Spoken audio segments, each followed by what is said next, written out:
Alright, what I'm going to show you here today is how to fit a MauiSails front end onto another branded boom, basically a retrofit. So there's a few things to consider here before starting. We have 1mm shims and we also have 2.5mm shims. The 1mm shims are going to be used for about a 40mm diameter front end. So here comes the project for today. The 2.5mm shims are used for a 37mm front end. So you want to get a pair of calipers. First check the outside diameter here of this front end, or your front end. So it's about 37.5 to 38. So what I'm going to do, I want to build this up so I can fit 1mm shims and the front end nice and tight. So I've already cut myself a couple of pieces of carbon fiber, and you can use anything. You can use fiberglass, chop strand mat, to build. Just basically just want to build this up. I want to rough it up a little bit with some sandpaper.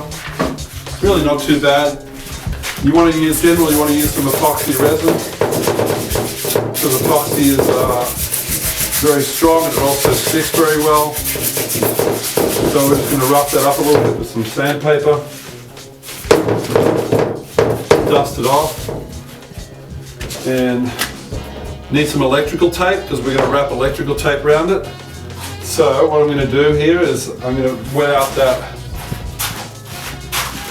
carbon fiber. I'm going to mix up our epoxy resin. Probably one pump will do it. When you're mixing epoxy, you want to make sure you mix it really, really well. You mix the hardener and the resin.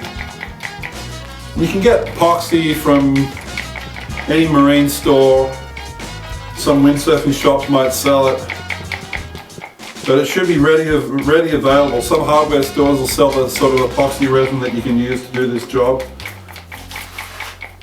But to get asked many times how do you build up the right thickness, so just want to check it with some calipers. You can also check it by taking the shims and just putting it over the front end, and you can see that the shim is actually loose. So I need to build up probably 1.5 to 2mm of thickness there and get that shim nice and tight. And you can also do that with 2.5mm shims. So we're going to get that epoxy nice and mixed up. And you can do this, I'd have a wetting out table here, but you can also do this on a plastic bag, like on a kitchen table or a workbench. Spread the epoxy out, just dump the resin onto it. I'm going to take a squeegee, nice and dry. Okay, it's simple. Now, I'm going to peel this up. I'm going to take it, I'm going to wrap it around the front end. We're going to build up the thickness.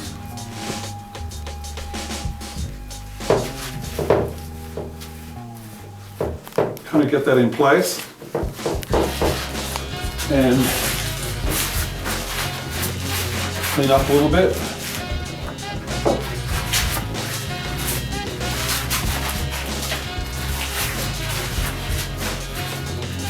Now what I'm going to do is wrap it with the electric tape. Which is kind of key because it gives it a good bond and it makes it a kind of a clean finish. And afterwards what we're going to have to do is check the diameter again and then possibly sand it down a little bit. So we'll just start here. We'll just wrap this around. Just overlapping tape.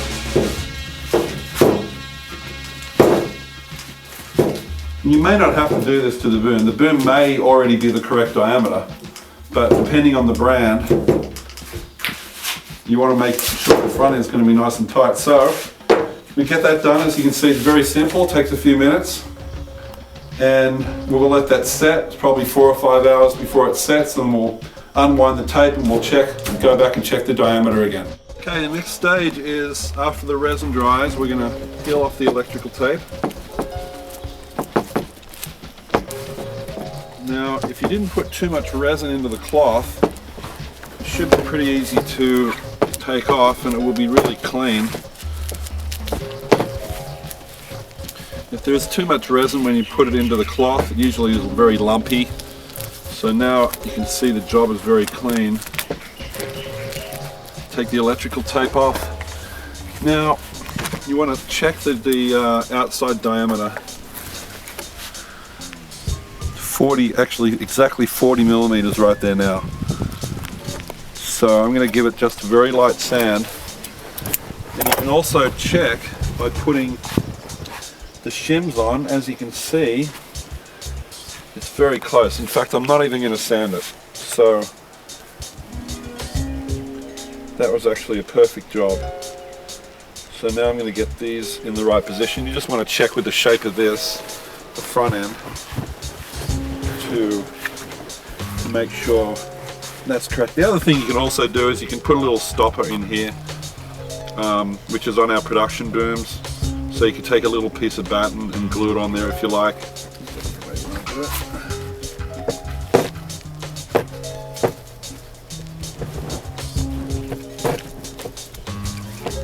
Line up the shims. Okay, that looks pretty good. Handle will go here. So you just want to make sure that's all going to go together. That's good.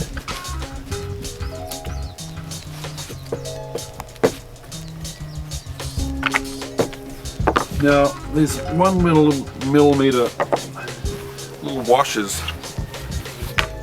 they're not really necessary, but what they do is they stop you from over tightening the front end. So you can take one of these and gently put it in here, put it in there with a screwdriver, trying to line it up with the holes, and front end lever's got to go on.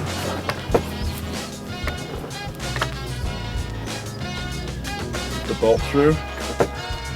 So I have that in a pretty good position. Now what I'm doing, I'm just going to cinch it up a little bit, get it lined up, and then I'm going to get this other side on. I'm going to put a little shimmy in, a little plastic shim. Put the other bolt through. I'm going to flip it over. Check. Okay, so they're all lined up. I'm going to take a little Loctite. Just put a little drop of Loctite in there before I completely close the these nuts off and bolts.